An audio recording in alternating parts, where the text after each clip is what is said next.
I'm not a real smart guy.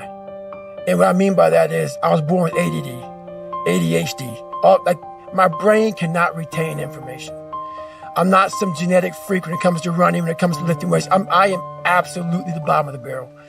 And people will never believe me. And they can just, whatever. Believe what you want to believe. So when you ask me this question about what does studying look like for me, I have to go over the same page over and over and over and over again. While Jennifer can look at that page while she's, quizzing me, she'll learn it right then as she doesn't know anything about it. She will quiz herself or quiz me and learn it as she's quizzing me. It's the most frustrating thing in the world how my brain works.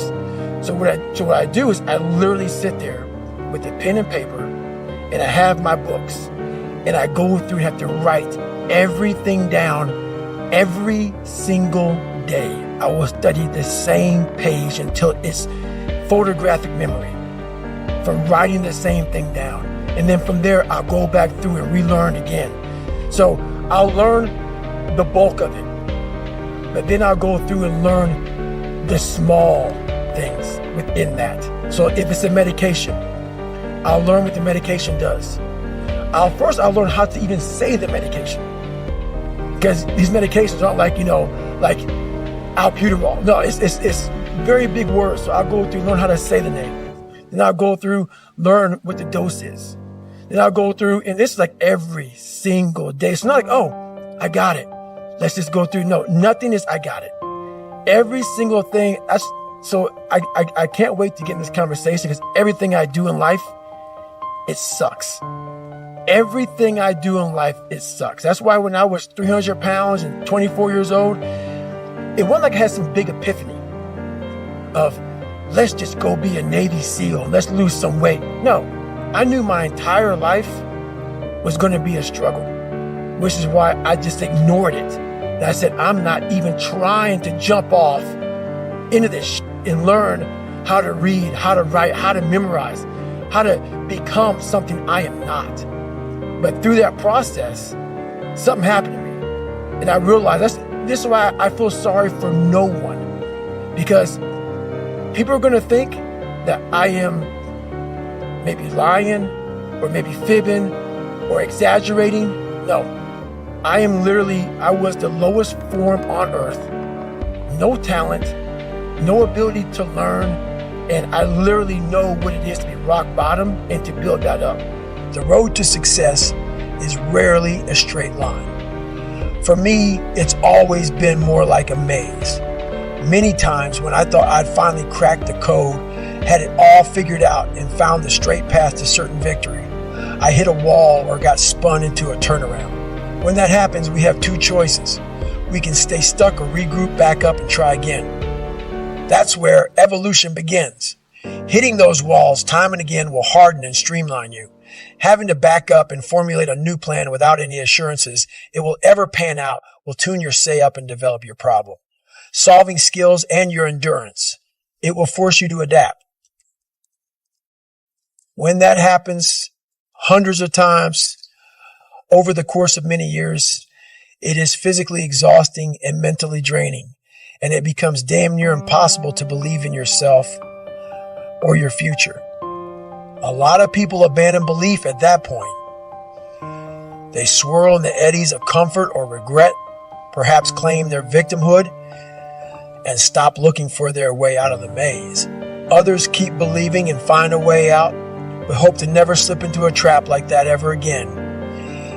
And those skills they'd honed and developed wither. They lose their edge. I am always on the hunt for another twisted pretzel of a maze to get lost in, because that's where I find myself. The smooth road to success is of no use to savages like me. That may sound ideal, but it won't test us. It doesn't demand belief, so it will never make us great. We all build belief in different ways. I clock countless hours in the gym, where I log thousands of reps and run and ride my bike obscene distances to cultivate belief. Despite what you may think, I don't consider myself an ultra athlete because those races are not who I am. They are tools. Each one provides me a stockpile of faith. So when I get stuck in the maze of life like a broke down savage, I still believe I'm capable of achieving my unreasonable goals, such as becoming a smoke jumper at 47 years old, no matter what society or the good doctor says. I don't mean to suggest that you must run 100 or 200 miles to believe you have what it takes to get where you want to go. That's what I had to do based on the depth of the darkness I came from and the scale of my ambitions. But if you've lost it, you do need to find your way back to belief. Whatever it takes for you to believe that you're better than good enough to achieve your dreams is what you must do. And remember, your greatness is not tied to any outcome. It is found in the valiance of the attempt. I'm an artist, and every day I'm painting Mona Lisa. Every day. But it's a different one. It's not the same painting. So every day I wake up, even though I do the same thing, it takes a different way to get there. So every day in my mind, I'm going through my mind, I'm just like, and a good painter will not just paint. He needs to create. And you can't create with phones and everything going around you. So you got to block yourself off. You only do 2 podcasts in a year. You block yourself off and you're painting this thing inside, and you're going through all these different colors of paint and everything else. And you can only figure out the right painting if you spend the correct amount of time in your brain. So every single day, I'm literally going through my mind and I'm painting. I'm creating this masterpiece. And the masterpiece is always myself. But to do that, you cannot have any distractions. Because if you're talking to an artist and he's trying to think about the next painting, he can't. So it's impossible to listen to you and listen to what your mind and body are telling you we must do. People don't do enough of. They don't do any of it.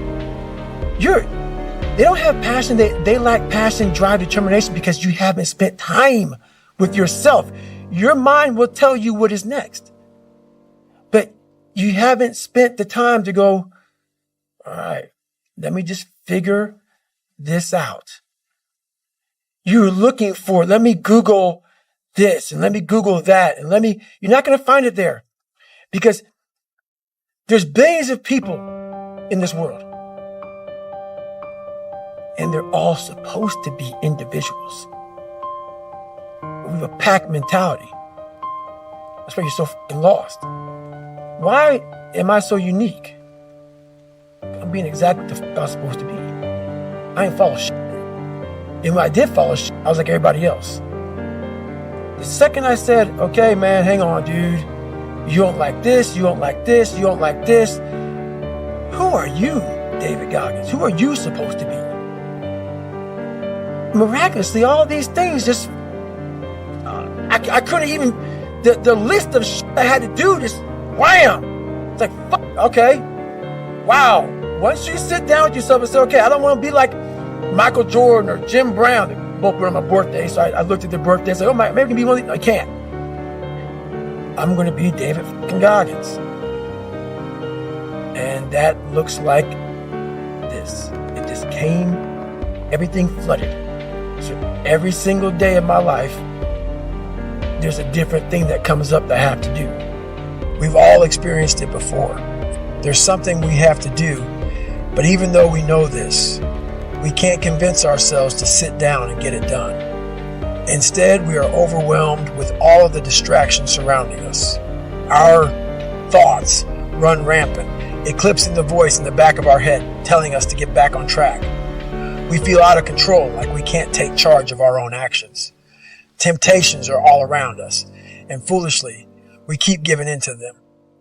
If this scenario resonates with you, then you are more than likely suffering from a lack of self-discipline. Self-discipline is all about being able to have control over yourself and what you do, say, or think. Because we live in a society that prioritizes pleasure over logic, we fail to realize that self-discipline is integral to our success in life. Without self-discipline, there's very little that we can accomplish, no matter how big our hopes and dreams are. We can't get to the place we want to be in life just by dreaming. Achieving success requires action. Self-discipline is important for a variety of reasons, but the major one is the fact that having self-discipline can completely change the trajectory of your life for the better. You will not only be healthier and happier once you master self-discipline, you will also find that you are a much more successful person in business, relationships, and numerous other areas of life. Self-deprecation is no longer looked down upon. Rather, it is expected.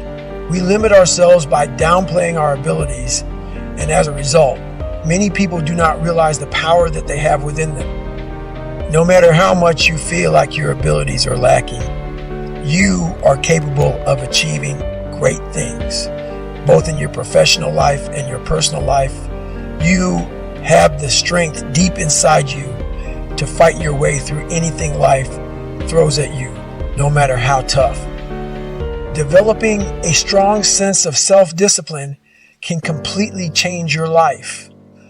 This is coming from someone who has experienced firsthand how self-discipline can lead to great success. Before gaining a strong sense of control over my life, I often felt hopeless and lost. Now, I am on track to achieve many great things, and I consider myself a highly successful person. I firmly believe that I would not have been able to achieve what I have today if it wasn't for the fact that I dedicated myself to learning about self-discipline and how to apply it to my own life. Every day, it gets dusty. And every day, you don't start with the victories. You don't go, oh, this is nice. Look at my I love me wall. Let me clean up this little dusty. No, I go right for the things that are going to keep me buried. And I go right there first, because if I don't clean those out first, the day doesn't start. So what he's saying to me is truth. And like I told you many times a day, I can never figure out how to explain this to people, because I'm not neuro nothing. I'm just a guy that said, okay, we got to start in the dungeon, and we got to stay here for the rest of our lives. For you to become successful, the dungeon is a place that has to be clean. And it's the scariest place to be. That's why I'm misunderstood, because I'm speaking from the dungeon. That's why I am successful, because I go there every damn day. And that is the truth, what he says. It's the exact truth. Those cabinets are dusty, dirty, and scary as broken glass, dark, spiders, cobwebs, but most of all, your biggest fears. The biggest things that put you in the place you are today are in there. That's why we all like to keep them shut, even like to lock them up, act like they never happened. That's why you never grow. You never improve. You never have real conversations like we're having right now. Never. Never. Oh, no. Let's not go there. I talk to so many people who tell me that. Let's talk about this. Because they'll tell me, but they can only say it once. And they'll say it in passing. They won't get deep in the weeds with it. Like, you can't just clean it. You got to spit shine that motherfucker. You got to relive it.